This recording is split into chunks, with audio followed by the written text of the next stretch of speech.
ഉദ്ധാരണക്കുറവ്, അതായത് പുരുഷന്മാർ ഏറ്റവും കൂടുതൽ ഇന്ന് ഫേസ് ചെയ്യുന്ന ഒരു കംപ്ലൈൻ്റാണ് ഈ ശരിയായ രീതിയിൽ ലൈംഗിക സംതൃപ്തി ലഭിക്കുന്നില്ല, അല്ലെങ്കിൽ ശരിയായ രീതിയിൽ ഉദ്ധാരണം ലഭിക്കുന്നില്ല എന്നുള്ളത്. ഈ അടുത്ത് ഒരു പേഷ്യൻ്റ് എന്നെ വിളിക്കുകയുണ്ടായി. അപ്പോൾ അവർ വളരെയധികം ടെൻഷൻ അടിച്ചിട്ട് വളരെയധികം ബേജാറോട് കൂടിയിട്ട് എന്നോട് സംസാരിക്കുന്നു. ഡോക്ടറെ, ഞാൻ വിവാഹം കഴിഞ്ഞിട്ട് കുറച്ച് വർഷങ്ങളൊക്കെ ആയി, കുഞ്ഞുങ്ങളൊക്കെ ഉണ്ട്. ആദ്യത്തെ സമയങ്ങളിലൊക്കെ വിവാഹം കഴിഞ്ഞ സമയത്ത് എനിക്ക് സെക്സിനോട് വലിയ താല്പര്യമായിരുന്നു. പക്ഷേ ഇപ്പോൾ എന്താ പറയുക, ബിസിനസ്സും കാര്യങ്ങളൊക്കെ ആയി, കച്ചവടം കാര്യങ്ങളൊക്കെ ആയിട്ട് ഫുള്ള് അതിൻ്റെ തിരക്കിലൊക്കെയാണ്. അപ്പോൾ പലപ്പോഴും എനിക്കിതിൽ വൈവാഹിക അല്ലെങ്കിൽ ദാമ്പത്യ ഭാര്യയുമായിട്ട് ബന്ധപ്പെടുന്ന കാര്യത്തിൽ അത്രയും ശ്രദ്ധിക്കാനൊന്നും പറ്റുന്നില്ല. പക്ഷേ ഈ അടുത്ത കാലത്തായിട്ട് ഈ നോക്കുന്ന സമയത്ത് ശരിയായ രീതിയിൽ ഉദ്ധാരണം കിട്ടുന്നില്ല. അപ്പോൾ പക്ഷേ പലപ്പോഴും എന്ത് ചെയ്യുന്നുണ്ട്, ഭാര്യ കരുതുന്നത് നിങ്ങൾ ആദ്യത്തൊക്കെ നിങ്ങൾ വലിയ താല്പര്യമൊക്കെ ഉണ്ടായിരുന്നല്ലോ, ഇപ്പോൾ അതൊന്നും ഇല്ല, ഇപ്പോൾ നമ്മളൊന്നും പറ്റുന്നില്ല, നിങ്ങൾ വേറെയൊക്കെ ബന്ധങ്ങളൊക്കെ ഉണ്ടായിരിക്കും, വേറെ ആരുടെയും പോകുന്നുണ്ടായിരിക്കും എന്നുള്ള തരത്തിൽ എന്ത് ചെയ്യുന്നുണ്ട്, ഈ ഭർത്താവിനെ, പാർട്ട്ണറെ വലിയ രീതിയിൽ കുറ്റപ്പെടുത്തുന്നുണ്ട്. അപ്പോൾ അദ്ദേഹം വളരെ ടെൻഷനോടും വളരെയധികം വിഷമത്തോടും കൂടിയിട്ട് എന്നോട് സംസാരിക്കുന്നത്. അപ്പോൾ ഡോക്ടർ, ഇതിന് എന്തെങ്കിലും വഴിയുണ്ടോ, വീട്ടിൽ പോകാനും പോലും തോന്നുന്നില്ല, ഭാര്യ ഇങ്ങനെയൊക്കെയാണ് പറയുന്നത്, എനിക്ക് അങ്ങനത്തെ ബന്ധങ്ങളോ കാര്യങ്ങളോ ഒന്നുമില്ല, അപ്പോൾ മാനസികമായിട്ടും വളരെയധികം ഡൗൺ ആണ്, എന്തെങ്കിലും മാർഗ്ഗങ്ങളുണ്ടോ എന്നുള്ള രീതിയിൽ ഒരു ഫോൺ കോള് കഴിഞ്ഞ ദിവസം വന്നിട്ടുണ്ടായിരുന്നു. അതേസമയം തന്നെ വേറെ ഈ അടുത്ത്, അതായത് വിവാഹം കഴിയാത്തൊരു ചെറുപ്പക്കാരനാണ്, അതായത് ഏകദേശം ഒരു 23 വയസ്സൊക്കെ ഉണ്ടാവുകയുള്ളൂ. അപ്പോൾ അവർ വിളിച്ചിട്ട് പറയുന്നതും ഈ പറഞ്ഞതുപോലെ തന്നെ എനിക്ക് ഉദ്ധാരണം കിട്ടുന്നില്ല, പ്രശ്നങ്ങളാണ്, ബുദ്ധിമുട്ടുണ്ട്, എന്തെങ്കിലും സൊല്യൂഷൻ ഉണ്ടോ എന്നുള്ളതാണ്. അപ്പോൾ അവർ വിവാഹം കഴിഞ്ഞിട്ടില്ല, പക്ഷേ മറ്റാരുമായിട്ട് ബന്ധപ്പെടാൻ പോകുന്ന സമയത്ത് ഈ ഒരു ബുദ്ധിമുട്ടുണ്ട്, പറ്റുന്നില്ല എന്നുള്ള പ്രയാസത്തിലാണ് അവർ വിളിക്കുന്നത്. ഈ 2 കേസ് എടുത്ത് നോക്കുകയാണെന്നുണ്ടെങ്കിലും ഇതിൽ വലിയ ഒരു ശതമാനം ആളുകളുടെയും പ്രയാസങ്ങളാണ് ആക്ച്വലി 2 കേസിലും പറയുന്നത്. കേസ് ഒന്ന് തന്നെയാണ്, പക്ഷേ 2 തരത്തിൽ, രണ്ട് പ്രശ്ന രൂപത്തിലാണ് അവതരിപ്പിച്ചിട്ടുള്ളത്. ഒരാൾക്ക് വിവാഹം കഴിഞ്ഞതിന് ശേഷം എന്ത് ചെയ്യാൻ പറ്റുന്നില്ല, ആദ്യമൊക്കെ താല്പര്യമുണ്ടായിരുന്നു, പിന്നെ പറ്റുന്നില്ല. രണ്ടാമത്തെ ആൾക്ക് വിവാഹം കഴിഞ്ഞിട്ടില്ല, പക്ഷേ എന്തായാലും അതിന് ട്രൈ ചെയ്തപ്പോൾ ഇന്നത്തെ ചുറ്റുപാടുകൾ അങ്ങനെയാണല്ലോ, അതിന് പോയ സമയത്ത് സാധിക്കുന്നില്ല എന്ന് തന്നെയാണ്. അപ്പോൾ ഈ ഉദ്ധാരണം എന്തുകൊണ്ട് കുറയുന്നു, അതിനെന്തൊക്കെ കാരണമുണ്ട്, എങ്ങനെ നമുക്കത് പ്രോപ്പറായിട്ട് കൊണ്ടുവരാൻ പറ്റും എന്നതിനെ കുറിച്ചിട്ടാണ് ഇന്നിവിടെ നമ്മൾ ഡിസ്കസ് ചെയ്യാൻ പോകുന്നത്. എൻ്റെ പേര് doctor Siraj, medical officer, QNB health care, Koduvally.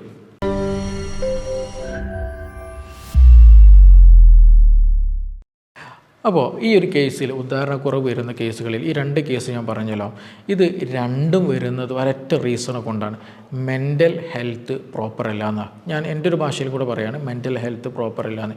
അപ്പോൾ ഇത് പറയുമ്പോൾ പല ആളുകൾക്ക് സംശയം ഉണ്ടായിരിക്കും, ഡോക്ടർ മെൻ്റൽ മാത്രമാണോ, വേറെ പല അസുഖങ്ങൾ കൊണ്ട് ഇത് ഉണ്ടാവില്ല എന്നുള്ളത്. യെസ്, ഈ 2 കേസിൻ്റെ കേസിൽ മാത്രമാണ് മെൻ്റൽ ഹെൽത്ത്. ബാക്കി പല കേസുകൾ, നോർമൽ കേസുകൾ എന്തുകൊണ്ട് വരാറുണ്ട്, ഫിസിക്കലും വരാറുണ്ട്. അപ്പോൾ ഫിസിക്കലും വരും, മെൻ്റലും വരും. പക്ഷേ ബഹുഭൂരിപക്ഷം ആളുകൾക്ക് ഇന്ന് വരുന്ന ഒരു റീസൺ എന്ന് പറയുന്നത് മെൻ്റലാണ്. അതായത് അവർക്ക് മാനസികം ഉണ്ടെന്നല്ല, അല്ലെങ്കിൽ അവർക്ക് വേറെ എന്തെങ്കിലും മാനസിക രോഗത്തിന് ഗുളിക കുടിക്കണം എന്നല്ല. ചില ആളുകൾക്ക് എന്ത് ചെയ്യാറുണ്ടറിയോ, സിമ്പിളായിട്ട് പറയാം, ഞാൻ ചെറുപ്പക്കാരൻ്റെ കേസ് എടുത്ത് പറയാം. അവന് സ്വന്തമായിട്ട് മാസ്റ്റർബേഷൻ ചെയ്യുന്ന സമയത്ത് ഉദാഹരണമുണ്ട്, ദിവസം 2-3 തവണയൊക്കെ എന്ത് ചെയ്യും, സ്ഖലനം നടക്കുന്നുണ്ട്. പക്ഷേ ഇങ്ങനൊരു ബന്ധപ്പെടുന്ന സമയത്ത് ചില വിവാഹം കഴിഞ്ഞ ആളുകളുണ്ടായിരിക്കും, അല്ലെങ്കിൽ തുടക്കത്തിലുള്ള ആളുകളുണ്ടായിരിക്കും, ഹണിമൂണിൻ്റെ ടൈമിലൊക്കെ. അപ്പോൾ അവർക്കും സംഭവിക്കുന്നത് തന്നെയാണ്. നോർമൽ ഒരു വീഡിയോ അല്ലെങ്കിൽ സെക്ഷൽ വീഡിയോ, പോൺ വീഡിയോസ് കാണുന്ന സമയത്ത് പ്രശ്നങ്ങളൊന്നുമില്ല, ഉദാഹരണം കിട്ടുന്നുണ്ട്. രാവിലെ എണീക്കുന്ന സമയത്ത് നല്ല രീതിയിൽ ഉദാഹരണം കിട്ടുന്നുണ്ട്, അങ്ങനത്തെ പ്രശ്നങ്ങളൊന്നുമില്ല. പാർട്ട്ണറുമായിട്ട് ബന്ധപ്പെടാൻ നിൽക്കുന്ന സമയത്ത് ഉദാഹരണം കിട്ടുന്നില്ല എന്നുള്ള ഒരു കംപ്ലയിൻറ്റ് വരിക എന്നുള്ളത്. അവിടെ സിമ്പിളായിട്ട് നമുക്ക് മനസ്സിലാക്കാൻ പറ്റുന്നൊരു കാര്യമാണ്, എന്താണ്, അല്ലാത്ത പാർട്ട്ണറുമായിട്ട് ബന്ധപ്പെടാൻ നിൽക്കുന്ന സമയത്താണ് എന്ത് കിട്ടാത്തത്, ഉദാഹരണം കിട്ടാത്തത്. ബാക്കി സമയത്തൊക്കെ എന്തുണ്ട്, ഉദാഹരണം കിട്ടുന്നുണ്ട്. അതിനർത്ഥം എന്താണ്, എല്ലാ സമയത്തും ആൾ ഫിസിക്കൽ ഹെൽത്ത് പ്രോപ്പറാണ്, ഫിസിക്കൽ ഹെൽത്ത് പ്രോപ്പറാണ്, അവർക്ക് നല്ല രീതിയിൽ സർക്കുലേഷൻ ഉണ്ട്, നല്ല രീതിയിൽ ടെസ്റ്റോസ്റ്ററോൺ ഹോർമോൺ കാര്യങ്ങൾക്ക് പ്രൊഡ്യൂസ് ചെയ്യുന്നുണ്ട്. ഇതിന് ഒരു ഉദാഹരണമാണ്. ഇനി അഥവാ ഫിസിക്കൽ ഹെൽത്ത് പ്രോപ്പർ അല്ല, ശാരീരികമായിട്ട് എന്തെങ്കിലും പ്രശ്നങ്ങളുണ്ട്, രക്തോട്ടമൊക്കെ കുറവാണ്, ഹോർമോണിൻ്റെ അളവൊക്കെ കുറവാണ് എന്നുണ്ടെങ്കിൽ ഫുൾ ടൈം എന്തായിരിക്കണം, ഉദാഹരണം കിട്ടാതെ ആകെ ഡൗൺ ആയിട്ട് ഇരിക്കുന്ന, ഒരു മൂഡ് ഓഫ് ആയിട്ട് ഇരിക്കുന്ന കണ്ടീഷനായിരിക്കും ഉണ്ടാകേണ്ടത്. ബട്ട് ഇവിടെ എന്താ സംഭവിക്കുന്നത്, പാർട്ട്ണറുമായിട്ട് ബന്ധപ്പെടാൻ നിൽക്കുന്ന സമയത്ത് മാത്രം പ്രശ്നം വരിക. അതെന്തുകൊണ്ടാണ് അങ്ങനെ വരുന്നത്, പാർട്ട്ണറുമായിട്ട് പാർട്ട്ണറുമായിട്ട് ബന്ധപ്പെടാൻ നിൽക്കുന്ന സമയത്ത് നമ്മുടെ അല്ലെങ്കിൽ ആ പാർട്ട്ണറുടെ വ്യക്തിയുടെ മൈൻഡ് മാറിപ്പോകുന്ന അവസ്ഥ വരിക എന്ന് തന്നെയാണ്. അപ്പോൾ അത് ഈ പറയുമ്പോൾ ചിലപ്പോൾ കൺഫ്യൂഷൻ വരും. എനിക്ക് ഡോക്ടറെ മാനസിക പ്രശ്നങ്ങളൊന്നും ഇല്ലല്ലോ, അല്ലെങ്കിൽ വേറെ ബുദ്ധിമുട്ടൊന്നും ഇല്ലല്ലോ, അതിനൊന്നും ആവശ്യം ഇല്ല. അപ്പോൾ അത് സിമ്പിളായിട്ട് പറയുകയാണെങ്കിൽ നമ്മൾ ചിലപ്പം ബന്ധപ്പെടുന്ന സമയത്ത് എന്തുണ്ടായിരിക്കും, മുമ്പെപ്പോഴോ ഒരു ഫെയിലിംഗ് വന്നിട്ടുണ്ട്, ഒരു സാറ്റിസ്ഫാക്ഷൻ വന്നിട്ടുണ്ടായില്ല, ഒരു ഒരു ഒരു കംപ്ലീറ്റ് ഒരു സാറ്റിസ്ഫാക്ഷനിലേക്ക് എത്തിയിട്ടുണ്ടായിരിക്കില്ല. ബട്ട് പിന്നീട് നമ്മൾ ബന്ധപ്പെടുന്ന സമയത്ത് ഇങ്ങനെ മൈൻഡിൽ തോന്നിപ്പോവുക, ഇത് ഇന്നലത്തെ തന്നെ പഴയ മുമ്പത്തെ അതേപോലെ ആയി പോകുമോ, ഫെയിലായി പോകുമോ എന്നുള്ള ആ ഒരു വ്യഗ്രത അല്ലെങ്കിൽ ആ ഒരു കൺഫ്യൂഷൻ വന്നു കഴിഞ്ഞാൽ തന്നെ എന്ത് ചെയ്യും, ആകെ ഡൗൺ ആയി പോകും. ഉദാഹരണം ഉണ്ടായതും എല്ലാം ഡൗൺ ആയി പോകും. അപ്പോൾ സ്വാഭാവികമായിട്ടും എന്ത് ചെയ്യും, നമ്മൾ ബിഗിനിങ്ങിൽ ചെറിയ രൂപത്തിൽ ഉദാഹരണം കണ്ടു, ബട്ട് പെട്ടെന്ന് ഡൗൺ ആയി പോകുന്നൊരവസ്ഥ, ശരിയായ രീതിയിൽ ഇൻസേർട്ടിങ്ങിന് സാധിക്കാത്തൊരവസ്ഥ, ഇൻ്റർകോഴ്സിന് സാധിക്കാത്തൊരവസ്ഥ ഇങ്ങനെയുള്ള ആളുകൾക്ക് വന്നു പോകാറുണ്ട്. അപ്പോൾ അവർ ഫിസിക്കലി എത്ര ഹെൽത്തായിട്ട് കാര്യമില്ല, എത്ര രീതിയിൽ കൊളസ്ട്രോൾ ഉണ്ടാവില്ല, ഹാർട്ടിന് മറ്റ് അസുഖങ്ങളോ മരുന്നൊന്നും കുടിക്കാത്ത ആളുകൾ ഇൻഫ്ലമേഷൻ ഒന്നും ഉണ്ടായിരിക്കില്ല, ഡയബറ്റീസ് ഒന്നും ഉണ്ടായിരിക്കില്ല. ബട്ട് നമ്മൾ മെൻ്റലി അവിടെ ഓക്കെ അല്ല എന്നുണ്ടെങ്കിൽ പ്രശ്നമാണ്. ഇങ്ങനെയുള്ള ആളുകൾ, മാനസികമായിട്ട് പ്രശ്നങ്ങളൊക്കെ കൺഫ്യൂഷനൊക്കെ ഉള്ള ആളുകൾ നിർബന്ധമായിട്ട് ശ്രദ്ധിക്കേണ്ട ഒരു കാര്യമുണ്ട്. എന്താ അറിയോ, ഈ പറഞ്ഞതുപോലെ രണ്ടുപേരും ബന്ധപ്പെടുന്നതിന് മുമ്പായിട്ട് ഓപ്പൺ ഡിസ്കഷൻ ചെയ്യുക എന്നുള്ളതാണ്. ഓപ്പണായിട്ട് സംസാരിക്കുക. നമ്മുടെ ബിസിനസ് സംബന്ധമായിട്ടുള്ള, ഫ്രണ്ട്സ് റിലേറ്റഡ് ആയിട്ടുള്ള മറ്റു പല എന്താ പറയുക സാമൂഹിക വിഷയങ്ങളെല്ലാം എന്ത് ചെയ്യണം, നമ്മുടെ റൂമിൻ്റെ പുറത്ത് നിർത്തണം. എന്നിട്ട് ഫിസിക്കലി കോണ്ടാക്റ്റ് വരുന്നതിന് മുമ്പായിട്ട് എന്ത് ചെയ്യണം, രണ്ടുപേരും മാനസികമായിട്ട്, അവിടെയാണ് ഫോർ പ്ലേക്ക് വളരെയധികം പ്രാധാന്യമുള്ളത്. നല്ല രീതിയിൽ സെക്സിനേക്ക് താല്പര്യം വരുന്ന രീതിയിലുള്ള സംഭാഷണങ്ങൾ നടക്കുമ്പോൾ മാത്രമാണ് രണ്ടുപേർക്കും താല്പര്യങ്ങൾ കൂടുകയുള്ളൂ. അതല്ലാതെ ഒരാൾ മറ്റൊരാളെ കുറ്റപ്പെടുത്തുക, നിങ്ങളെ കൊണ്ട് ഇതിന് പറ്റുമോ, ഇതിനൊന്നും സാധിക്കില്ല, നിങ്ങൾ വേറെ എന്തെങ്കിലും ചെയ്യുന്നതായിരിക്കും, ഇങ്ങനെയുള്ള തരത്തിൽ സംസാരിക്കുമ്പോൾ സ്വാഭാവികമായിട്ടും പാർട്ട്ണർക്ക് എന്ത് ചെയ്യും, വീണ്ടും ഡൗണിങ്ങിലേക്ക് വരിക. അതേസമയം രണ്ടുപേരും പോസിറ്റീവ് ടോക്കിങ്ങിലേക്ക് വരികയാണെന്നുണ്ടെങ്കിൽ ആ ഒരു സെക്സ് എന്നുള്ള മെൻറ്റാലിറ്റിയിലേക്ക് രണ്ടുപേരും ഒരുമിച്ച് വരികയാണെന്നുണ്ടെങ്കിൽ ഈ പറഞ്ഞിട്ടുള്ള മാനസികമായിട്ടുള്ള അല്ലെങ്കിൽ കൺഫ്യൂഷൻ വരുന്ന തരത്തിലുള്ള ഉദാഹരണം അല്ലെങ്കിൽ പ്രശ്നങ്ങൾ എന്ത് ചെയ്യുക, നമുക്ക് പൂർണ്ണമായിട്ട് തന്നെ മാറ്റിയെടുക്കാൻ പറ്റും. അതിനെന്ത് ചെയ്യണം, പാർട്ട്ണറെ സപ്പോർട്ട് വേണം. ഞാൻ ചില കേസുകളിൽ വരുന്ന സമയത്ത് പറയാറുണ്ട്, നിങ്ങൾ എന്ത് ചെയ്യണം, പാർട്ട്ണറെയും കൂടെ കൂട്ടിയിട്ട് വരണം. കാരണം നമ്മുടെ പാർട്ട്ണറും എന്ത് ചെയ്യണം, ഇത് എന്താണ് കണ്ടീഷൻ എന്നുള്ളത് അറിയണം. ഇല്ല എന്നുണ്ടെങ്കിൽ ഞാൻ നേരത്തെ പറഞ്ഞ ഒരു സ്റ്റോറിയിൽ അല്ലെങ്കിൽ ആ ഒരു പേഷ്യൻ്റിൻ്റെ അവസ്ഥയാണ് ഉണ്ടാവുക. കാരണം എന്ത് ചെയ്യും, കാരണം അറിയാതെ അവരെ കുറ്റപ്പെടുത്തുന്ന ഒരു അവസ്ഥ വരും. അപ്പോൾ അതൊരിക്കലും പാടില്ലാത്തത്. രണ്ടുപേരും അറിഞ്ഞ് പരസ്പരം വിഷയങ്ങളൊക്കെ സംസാരിച്ച് ഇതിലേക്ക് മുന്നോട്ട് വരികയാണെന്നുണ്ടെങ്കിൽ കോൺഫിഡൻസോട് കൂടിയിട്ട് വരും. കോൺഫിഡൻസ് നഷ്ടപ്പെട്ട ഒരു ഭർത്താവ് അല്ലെങ്കിൽ ഒരു പുരുഷനാണെന്നുണ്ടെങ്കിൽ എന്താ സംഭവിക്കുക, ഉദാഹരണം ശരിക്കും കിട്ടൂല, ശരിയായ രീതിയിൽ ബന്ധപ്പെടാനും പറ്റൂല എന്നുള്ളതാണ്. ഇതൊരു 90% വരുന്ന കേസുകളുടെ ഒരു പ്രധാന റീസണാണ്. അപ്പോൾ അത് നിർബന്ധമായിട്ട് നമ്മൾ ശ്രദ്ധിക്കുക എന്നുള്ളതാണ്. അപ്പോൾ അവരുടെ അടയാളങ്ങളൊന്നുമില്ല. എന്താണ്, ഒരു വീഡിയോ കാണുന്ന സമയത്ത്, പോൺ വീഡിയോസ് കാണുന്ന സമയത്തോ അതുപോലെ മാസ്റ്റർബേഷൻ ചെയ്യുന്ന സമയത്ത്, രാവിലെ എണീക്കുന്ന സമയത്ത് നല്ല ഉദാഹരണം സ്ട്രോങ് ആണ്, വേറെ പ്രശ്നങ്ങളൊന്നുമില്ല. ബട്ട് പാർട്ട്ണറുമായിട്ട് ബന്ധപ്പെടാൻ നിൽക്കുന്ന സമയത്ത് കിട്ടുന്നില്ല, ഉദാഹരണം ശരിയായി കിട്ടുന്നില്ല. ഇതിനർത്ഥം എന്താണ്, ഉള്ളിൽ ബേജാറ് വരുന്നുണ്ട്, ടെൻഷൻ വരുന്നുണ്ട്, മനസ്സ് വേറെ എവിടെ ആയി പോകുന്നത്, മനസ്സൊരു ഭാഗത്തും ശരീരം എവിടെയാണ്. അപ്പോൾ അങ്ങനെയൊക്കെ ആവുന്ന സമയത്താണ് ഈ ബുദ്ധിമുട്ടുണ്ടാവുക. അപ്പോൾ ഫോർ പ്ലേയിൽ നല്ല രീതിയിൽ രണ്ടുപേരും എൻഗേജ്ഡ് ആവുക, ആ പ്രശ്നം നമുക്ക് സിമ്പിളായിട്ട് തന്നെ മാറ്റിയെടുക്കാൻ പറ്റും. പക്ഷേ അതിന് സപ്പോർട്ടീവ് ആയി ചില ആളുകൾക്ക് എന്ത് വേണ്ടി വരും, മെഡിസിന് വേണ്ടി വരും. താൽക്കാലികമാണത്. അത് ആ മെഡിസിൻ എടുക്കുന്ന സമയത്ത് ആളുകൾ ഓക്കെ അന്ന് മെഡിസിൻ എടുത്തിട്ടുണ്ട് എന്ന് പ്രശ്നങ്ങളൊന്നും, ആ ഒരു കോൺഫിഡൻസ് വരുമ്പോൾ എന്ത് ചെയ്യും, സിമ്പിളായിട്ട് അതിന്മേൽ തന്നെ അത് ഓക്കെ ആയിട്ട് പോവുകയും ചെയ്യും. ഇനി രണ്ടാമതൊരാളുണ്ട് നമ്മൾ ശ്രദ്ധിക്കേണ്ടത്, അത് ഫിസിക്കൽ ഹെൽത്ത് റിലേറ്റഡ് ആയിട്ട് വരുന്നതാണ്. അത് ശാരീരികമായിട്ട് അസുഖങ്ങൾ കൂടുതൽ വരിക, ഷുഗറുണ്ട്, തരിപ്പുണ്ട്, കടച്ചിലുണ്ട്, രക്തോട്ടത്തിന് കുറവുണ്ട്, അതിറോസ്ക്ലോറോസിസ് ഉണ്ട്, കൊഴുപ്പ് കൂടിയ ആളാണ്, അല്ലെങ്കിൽ കൊഴുപ്പ് രക്തത്തിൽ നന്നായിട്ട് കൊഴുപ്പുണ്ട്, അതേപോലെ തന്നെ ഫാറ്റി ലിവർ ഉണ്ട്, ഒബേസിറ്റി ഉണ്ട്, പൊണ്ണത്തടിയുണ്ട്. ഇങ്ങനെയുള്ള ശാരീരിക അസ്വസ്ഥതകൾ, രോഗങ്ങളുള്ള ആളുകൾക്ക് എന്ത് ചെയ്യും, ഈ പറഞ്ഞതുപോലെയുള്ള ശാരീരികമായിട്ടുള്ള പ്രയാസങ്ങൾ ഉള്ളത് കൊണ്ട് അതുമൂലം ഉദാഹരണം കുറയുന്ന ചില ആളുകളുണ്ട്. അവരെന്ത് ചെയ്യണം, എന്താണോ അതിന് റീസൺ ഉള്ളത് നിർബന്ധമായിട്ടും ട്രീറ്റ്മെൻറ്റ് എടുക്കാമെന്നുള്ളത്. ചില ആളുകൾക്ക് ഡയബറ്റീസും കൂടിയത് കൊണ്ട് ഉള്ളതാണ് കൂടുതലും ബുദ്ധിമുട്ടുള്ളത്.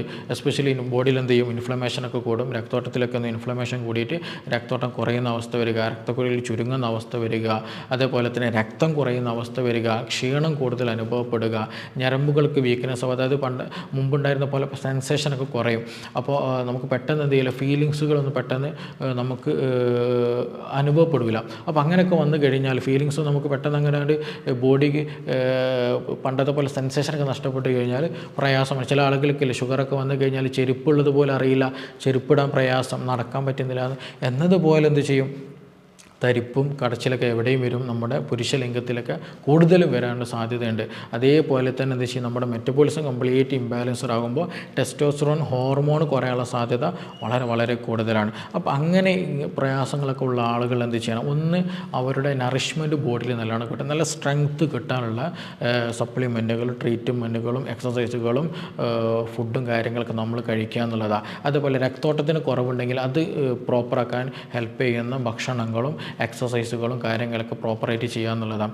അപ്പോൾ അതൊക്കെ ചെയ്യുന്ന സമയത്ത് നമ്മുടെ ഒരു സ്ട്രെങ്ത്തും ടെസ്റ്റോസ്റ്ററോൺ ഹോർമോൺ കൂടും, രക്തോട്ടം കൂടും, നമുക്കിടെ താല്പര്യമൊക്കെ കൂടി വരും, ഉദാഹരണം പ്രോപ്പറായിട്ട് കിട്ടുന്നത് തന്നെയാണ്. ഇപ്പോൾ ചില സ്റ്റഡീസ് ഉണ്ട്, ഈ ഒരു ഉദാഹരണക്കുറവുള്ള ആളുകൾക്ക് എന്തിനുള്ള സാധ്യതയുണ്ട്, ഹാർട്ട് അറ്റാക്ക് വരാനുള്ള സാധ്യത വളരെ കൂടുതലാണ്. അത് വളരെ ലിങ്ക്ഡ് ആയിട്ട് അല്ലെങ്കിൽ അത്രയും കണക്റ്റഡ് ആയിട്ട് വരുന്ന സംഗതിയാണ്. അതെന്തുകൊണ്ടാണെന്ന് ചോദിക്കുകയാണെന്നുണ്ടെങ്കിൽ ഒന്നുമില്ല, സിമ്പിളാണ്.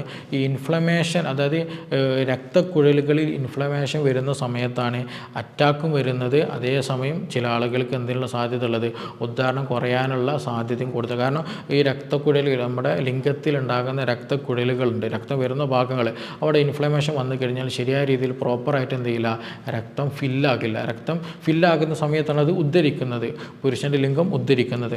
അപ്പോൾ പുരുഷൻ്റെ ലിംഗം ഉദ്ധരിക്കാതെ അത് കൺസ്ട്രക്റ്റഡ് ആയിട്ട് അല്ലെങ്കിൽ അവിടെ വെസലുകളൊക്കെ ഡാമേജ്ഡ് ആയിട്ടുണ്ടെങ്കിൽ അതേ ഡാമേജ് എവിടെയും വരാനുള്ള സാധ്യത വളരെ കൂടുതലാണ്.